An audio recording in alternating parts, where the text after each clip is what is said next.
और इस वक्त अहम खबर, झारखंड में इंतखाबात का वक्त पूरा हुआ। 3 पार्लिमानी हलकों में हुई वोटिंग। पलामू, चतरा और लोहरदगा में हुए इंतखाबात और कुल 59 उम्मीदवारों की किस्मत ईवीएम में कैद। झारखंड में है कुल 14 पार्लिमानी हलके और इन 14 में से 3 पार्लिमानी हलकों में, जिनमें लोहरदगा शामिल है, चतरा शामिल है और पलामू शामिल है, इन तीनों इलाकों में पार्लिमानी हलकों में वोटिंग मुकम्मल हो चुकी है। ये तीनों हलके मगरबी झारखंड के हैं जहां पर ये वोटिंग मुकम्मल हुई है। झारखंड में कुल 14 सीटें हैं और कुल 4 फेजेज में झारखंड में इंतखाबात होने हैं, जिनमें से आज पहला फेज का झारखंड की अगर हम बात करें तो ये पहला फेज का झारखंड का ये आज वोटिंग थी। और इस तरह से आज कुल 71 सीटों के लिए वोट डाले जा रहे हैं, जिनमें 71 के अलावा एक और सीट है अनंतनाग की, जहां पर आज दूसरे मरहले की तरफ वोटिंग हो रही है। क्योंकि अनंतनाग पार्लिमानी हल्के को 3 सेगमेंट में बांटकर 3 मरहले में वोटिंग कराने का फैसला लिया गया, जिसके तहत आज दूसरे मरहले की वोटिंग वहां जारी है। इस तरह से कुल 72 सीटें हो जाती हैं। और इसी के साथ एक और खबर सता रही है। दोपहर 3 बजे तक मजमूई तौर पर दोपहर 3 बजे तक 49.5% वोटिंग दर्ज की गई है। जम्मू कश्मीर कुलगाम में 8.4% और महाराष्ट्र में 41% रायदही दर्ज की गई है। 3 बजे तक का यह आंकड़ा है। बिहार में 44.26% वोटिंग दर्ज की गई है, जबकि मध्य प्रदेश में 55%, राजस्थान में 54% पोलिंग दर्ज की गई है। और मध्य प्रदेश और राजस्थान ये दोनों भी ऐसी रियासतें हैं जो इस इंतखाबात में यानी आम इंतखाब 2019 में पहली बार आज वहां वोटिंग हो रही है, चौथे मरहले में। और चौथे मरहले में इन 3 रियासतों की, जिसमें झारखंड की एंट्री हुई है और मध्य प्रदेश की और राजस्थान की, इन तीनों जगहों पर बीजेपी ने जबरदस्त कामयाबी 2014 में हासिल की थी। तो कुल मिलाकर बीजेपी के लिए एक बहुत बड़ा चैलेंज यही है कि क्या बीजेपी अपनी 2014 की कामयाबी को दोहरा पाएगी, या फिर इस बार जिस तरह से हर जगहों पर, खासतौर से मध्य प्रदेश और राजस्थान में तो सीधा मुकाबला समझा जा रहा है कि कांग्रेस और बीजेपी के बीच ही है, लेकिन झारखंड में तस्वीर थोड़ी अलग है। झारखंड में बीजेपी भी अलायंस के साथ है, आजसू के साथ बीजेपी का अलायंस है, लेकिन दूसरी तरफ जो एक वहां भी एक बड़ा गठबंधन बना है, उसमें झारखंड मुक्ति मोर्चा है और कांग्रेस है और झारखंड विकास मोर्चा शामिल है।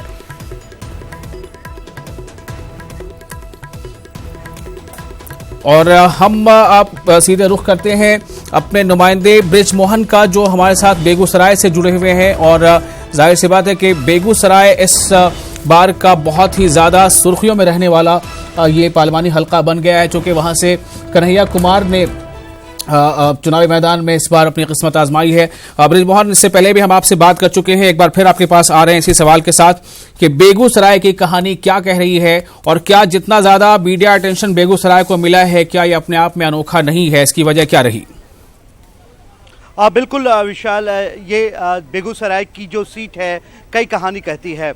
ये जो वाम दल की कहानी है वो अलग है, राष्ट्रवाद की कहानी है वो अलग है। इसके अलावा जो इस बार उम्मीदवार हैं, गिरिराज सिंह जो बीजेपी के उम्मीदवार हैं, कन्हैया कुमार सीपीआई के उम्मीदवार हैं, जेएनयू के पूर्व अध्यक्ष हैं छात्र संघ के, वो इसके अलावा तीसरे जो उम्मीदवार हैं तनवीर हसन आरजेडी के उम्मीदवार हैं। ये बेगूसराय का जो सीट है उस पर मुकाबला जो है वो त्रिकोणीय मुकाबला बनता दिख रहा है और इसे यही त्रिकोणीय मुकाबला इसे दिलचस्प बनाता है। बाहर बहुत ही गर्मी है और इसके अलावा वोट परसेंटेज की बात करें तो 50.60 4 बजे तक का वोट परसेंटेज दर्ज किया गया है।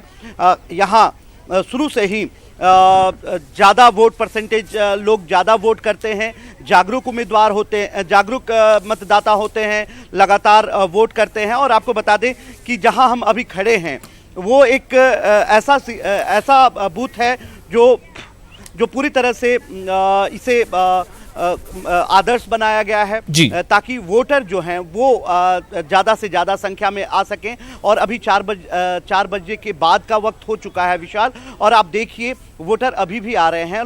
लोगों की जो व्यवस्था है वो पूरी तरह से यहाँ उम्दा की गई है। आप देखिए यहाँ बच्चों के खेलने की व्यवस्था की गई है, लोगों के चाय कॉफ़ी की व्यवस्था की गई है। इसके अलावा यदि सेल्फी खिंचाना चाहते हैं तो वो भी यहाँ व्यवस्था की गई है। इसके अलावा जो वोटर यहाँ आते हैं उनको उन्हें एक पौधा दिया जाता है कि आपने वोट दे दिया तो आप एक पौधा ले लीजिए। तो ये व्यवस्था प्रशासन की तरफ से किया गया है और लगातार जो प्रशासनिक महकमे के लोग हैं वो यहाँ लगातार कैंप किए हुए हैं। देखिए किस तरह से तमाम जो प्रशासनिक महकमे के लोग हैं वो देख रहे हैं। मैम आप आगे आइए, आप आगे आइए, मैडम आगे आइए आप। तो ये तस्वीरें एक आइडियल मॉडल बूथ की। जी आपने वोट कर दिया, आप आगे आइए। चलिए आपको बता दें कि तमाम जो लोग हैं आप लोग आगे आ जाइएगा, आइए। सर तो आपने वोट कर दिया। ब्रिजमोहन है, कोशिश कर रहे हैं लोगों से राय लेने की। जी बोलिए। बिल्कुल विशाल, हमारे साथ तमाम जो बेगूसराय के लोग हैं वो यहाँ मौजूद हैं और इनसे जानते। सर इस बार के मसले क्या हैं? क्या इस बार के मसले हैं कि इस बार कन्हैया का मेन था यहाँ वोट, क्योंकि वो यहाँ के हैं, यहाँ के हैं, प्लस उन पर उम्मीद था। और ये तस्वीरें इस वक्त मैं थोड़ी देर रोकना चाहूंगा। शाहरुख खान वोट करते हुए जमहूरियत के इस सबसे बड़े त्यौहार में शाहरुख खान भी अपना किरदार अदा कर रहे हैं और वोटिंग करते हुए उनकी तस्वीरें। जेएनयू वाले को लाए तो बाद में ये तनवीर जी ले आए एएमयू के। अच्छा। और कुछ दिल्ली से बाहर और जगह से जो उनके धर्मगुरु आए परसों। बेगूसराय में तमाम यूनिवर्सिटी के लोग जुट गए और वहाँ पर मुस्लिम वोट कन्हैया को छोड़ के चला गया इसमें तनवीर हसन। इसलिए हम लोग पहले से ही कहा जाता है कि आरजेडी में एमवाई समीकरण रहता है, तो इसलिए हम लोग भी इधर भूमिहार वर्ग का 80% वोट चला गया कन्हैया को, जबकि हम लोग कैडर रहते हुए भी। अच्छा। कैडर रहते हुए कम्युनिस्ट में भी, कांग्रेस में भी कैडर वोट भी जब इसी लाइन पर वोट चल रहा है तो इसलिए वोट कन्हैया का इस बार हम लोग का कुछ गड़बड़ा गया है ज़्यादा। लेकिन आप लोग युवा हैं, लगातार कन्हैया भी युवा हैं, लेकिन गिरिराज सिंह ने तमाम युवाओं से ये कहा कि आप राष्ट्रवाद के साथ रहिए, आप देशवाद, हिंदूवाद, ये तमाम मसले उन्होंने उठाए। देखिए इन 5 सालों में बेगूसराय में पर्टिकुलरली बहुत काम हुआ है। फर्टिलाइज़र का उद्घाटन काम शिलान्यास हुआ है, उसके बाद बरौनी का एक्सपेंशन हुआ है, NH का काम हुआ है, सिमरिया पे 6 लेन पुल बन रहा है। तो इतना काम हुआ है, हम लोग मोदी को वोट कर रहे हैं। बहुत सारा काम हुआ। बहुत सारा काम हुआ। गिरिराज को नहीं वोट कर रहे हैं, गिरिराज को नहीं कर रहे हैं, मोदी को वोट कर रहे हैं। एक वोट हम यहाँ देंगे, मोदी को वहाँ जाएगा। गिरिराज को यहाँ नहीं पहचान रहा है, मोदी का पहचान है। गिरिराज मजबूरी है, मोदी जरूरी। हम नहीं, गिरिराज मजबूरी है। यहाँ जब वो कैंडिडेट है तो वो तो है मजबूरी तो है, लेकिन वहाँ मोदी को देखा जा रहा है। गिरिराज जी है। गिरिराज भी तो यही कह के वोट मांग रहे हैं। हाँ तो बस वही होना ही है। कन्हैया ने यहाँ कहाँ है, टहलने के लिए गया। लेकिन कन्हैया आपके बीच का लड़का है। वो लड़का नहीं है, वो लड़का है बाप मारा माथे ने बनाया, हमरे बीच का लड़का है। वो तो उसका कहता है कि मोहम्मदन का लड़का है। पार्टी लाइन में नहीं बनाया है, उस गांव वाले भी खपा है, नहीं मानता है, वो हिंदू मैथोलॉजी को नहीं मानता है। हाँ, नहीं तो वो हमारा लड़का है, वो हमारा लड़का है। वो हमरा अगर अपना कर्म नहीं कर रहा है तो वो हमरा कौन चीज का है? कन्हैया ना था, ना है, ना रहेगा। चलिए अब ये तमाम चीजें जो है ये जाहिर सी बात है जमहूरियत की ये पहचान है, लोकतंत्र है और उसमें हर एक व्यक्ति को, हर एक शख्स को पूरी आजादी है कि वो अपने मन मर्जी के मुताबिक वो वोटिंग करे। लेकिन जाहिर है कि ये जो बातें हम सुन पा रहे हैं ये ऐसा नहीं है कि पूरे बेगूसराय की ये नुमाइंदगी हो, ये अपनी बात कर रहे हैं। जब किसी और से हम बात करेंगे तो वहां भी कुछ और तस्वीर देखने को मिल सकती है। मैं आपसे सिर्फ ये जानना चाहता हूं ब्रिजमोहन के बेगूसराय में जो आमतौर से वोटिंग का एक ट्रेंड देखा जाता है, खवातीन यानी जो औरतें हैं, महिलाएं हैं, वो भी बड़ी तादाद में आती हैं, युवा भी आते हैं। इस बार क्या कम से कम इतना बेगूसराय में हुआ कि जिस तरह से जबरदस्त वहां कैंपेनिंग हुई है तमाम पार्टियों की तरफ से, लेकिन बेगूसराय ने पहली बार इतनी ज्यादा वहां पर सेलिब्रिटीज के चेहरे भी देखे, तो क्या वोटर्स की संख्या, वोटर्स की तादाद बूथों पर ज्यादा दिखी? बिल्कुल, मैं जहां जहां गया वोटरों की संख्या काफी दिखी और जाहिर सी बात है बेगूसराय का ये पुराना इतिहास रहा है। यहाँ के जो मतदाता हैं वो काफी जागरूक रहे हैं। देखिए वोट किसको दे रहे हैं ये अलग मसला है, लेकिन वोट देना सबसे जरूरी है। इस बात को यहाँ की जनता समझती है, यहाँ के लोग समझते हैं कि वोट देना उनका अधिकार है और जब मैं सुबह से लगातार इस वोटिंग को कवर कर रहा था, लगातार लोगों के बीच में जा रहा था, तो लंबी कतारें पुरुषों की तो थी ही, साथ ही महिला मतदाता भी काफी लंबी कतार में खड़ी थी। और सुबह सुबह जब हमारी बात हो रही थी तो वो ये कह रही थी कि पहले वोट उसके बाद कोई काम। तो ये एक बेहतर संकेत है लोकतंत्र के लिए, एक बेहतर संकेत है इस मजबूत सरकार बनाने के लिए। और आप देखिए लगातार जो महिलाएं हैं अभी भी आ रही हैं पोल करने, अभी भी वोट देने आ रही हैं। और प्रशासन की तरफ से भी उन महिलाओं के लिए व्यवस्था ये किया गया है कि एक आध बूथ छोड़कर हर बूथ पर उन्हें पानी पीने की व्यवस्था की गई है, उनके बैठने की व्यवस्था की गई है, उनके बच्चों के खेलने की व्यवस्था की गई है। इसके अलावा यदि वो यहाँ से उपहार ले जाना चाहते हैं तो उन्हें पौधा भी उपहार के तौर पर बृजमोहन, एक सवाल यहाँ पर और करना चाहूंगा। जाहिर है आप जिस जगह पे अभी हैं, मुझे लगता है कि हालांकि बेगूसराय कुछ अपने आप में कोई बहुत बड़ा शहर तो नहीं है, लेकिन फिर भी ये जो बूथ है ये किसी शहरी इलाके का ही दिख रहा है। तो क्या इसी तरह का जोशो खरोश जो देही इलाके हैं वहां भी देखने को मिला?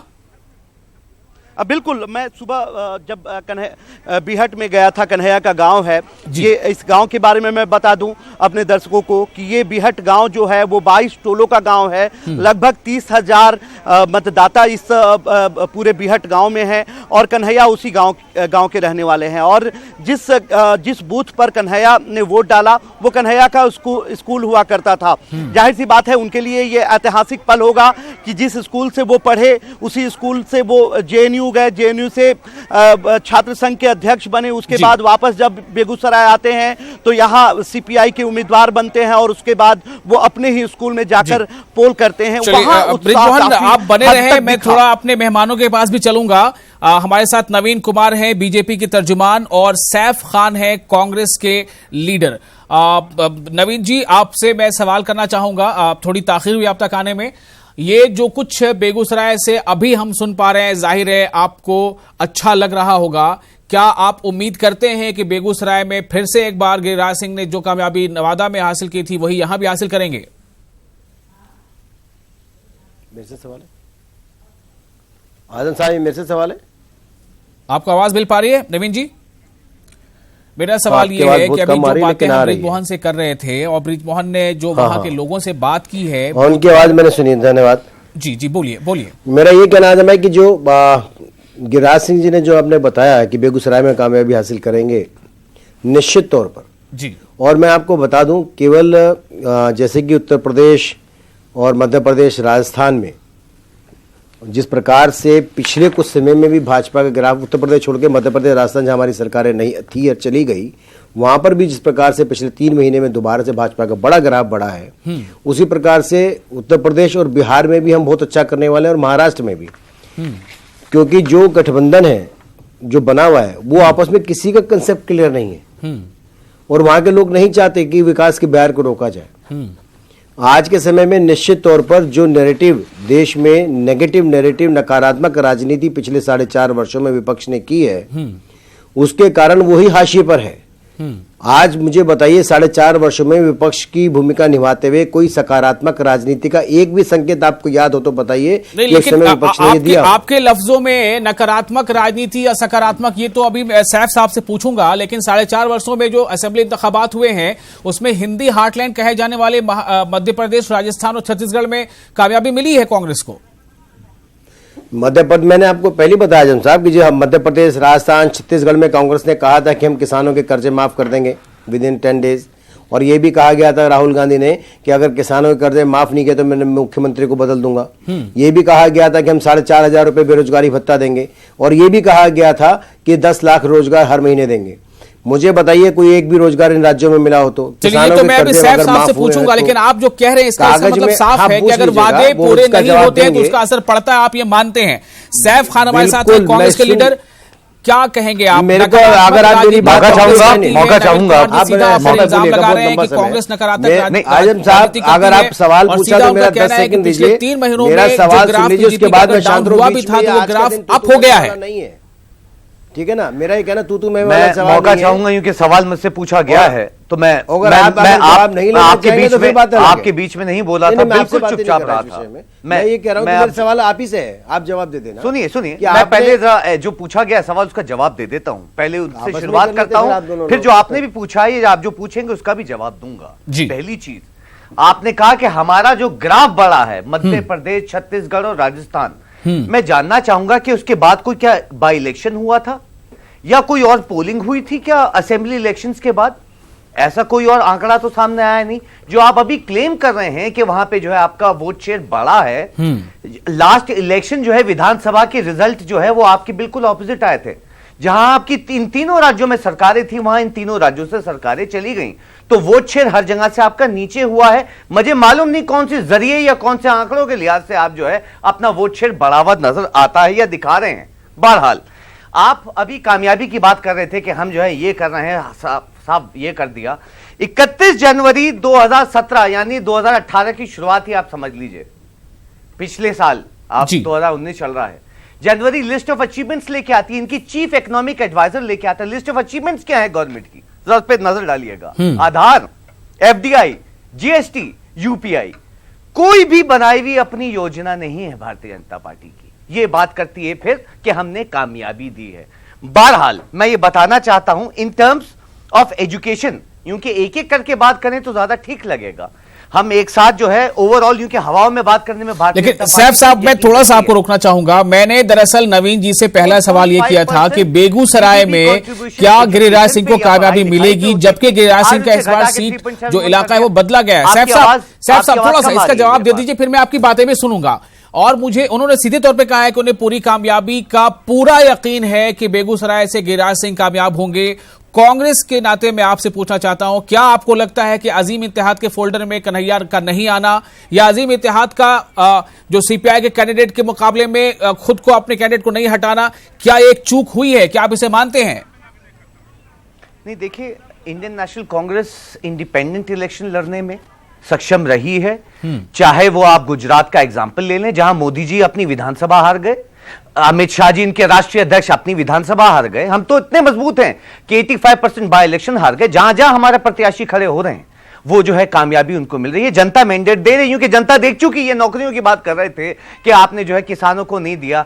2014 में मैनिफेस्टो में भारतीय जनता पार्टी लेके आई कि हम आपके जो है लोन माफ करेंगे। जीतने के बाद ही 2014 में जो हलफनामा जमा कर दिया कि हम तो ये सिर्फ चुनावी घोषणा थी। सच्चाई यह है कि मध्य प्रदेश में 2016 और 17 में 123 नौकरियां जो हैं वो दी गई।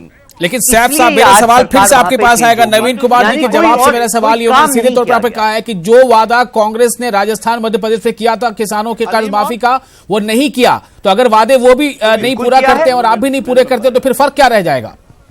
देखिए, हम तो वो सरकार हैं जिसने 72,000 करोड़ जो है केंद्र से माफ किया था। आज मुझे केवल 1 रुपए बता दीजिए जो ये केंद्र इस वक्त कहे कि हमने साहब इतना पैसा माफ किया है। आज तक केंद्र ने किसानों के लिए कोई पैसा माफ नहीं किया है। इनके राष्ट्रीय अध्यक्ष अमित शाह बोल चुके हैं कि हम तो कोई पैसा माफ भी नहीं करेंगे आगे चल के। आप अभी भी जवाब नहीं दे रहे हैं। नवीन कुमार जी ने जो सवाल किया कि मध्य प्रदेश में किसानों की कर्जा माफी का 10 दिनों के अंदर माफी का ऐलान हुआ था, अभी तक पूरी तरह से वो माफ हो चुका। से लेके रोजगार से लेके हर चीज में बिल्कुल फेल रही है भारतीय जनता पार्टी। इनको सिर्फ एक चीज करनी आती है साहब, इनको आता है सिर्फ आलोचना करना, और वो भी सिर्फ बैठ के हवाई आलोचना करना। अगर इसका ग्राउंड स्तर पे पूछूंगा कि एजुकेशन के दर के जो आपकी जीडीपी कंट्रीब्यूशन थी पढ़ाई लिखाई पे वो क्यों कम की, उस पर जवाब नहीं। हेल्थ के ऊपर जीडीपी कंट्रीब्यूशन क्यों कम की, उस पर कोई जवाब नहीं। बेरोजगारी जो लेबर ब्यूरो के लिहाज से 3.5% मेरा सवाल नहीं। भुखमरी हमारे देश की क्यों बढ़ती जा रही है? छत्तीसगढ़ की वोटिंग मुकम्मल हो चुकी है, लेकिन राजस्थान और मध्य प्रदेश में क्या बीजेपी को एहसास दिला पाएगी कांग्रेस कि अब हम यहां आ चुके हैं? सवाल इस बात को लेकर है कि मध्य प्रदेश और राजस्थान में किसानों के कर्जा माफी का अगर वादा पूरा नहीं होता है तो क्या आपको नहीं लगता है बाजी पलट जाएगी?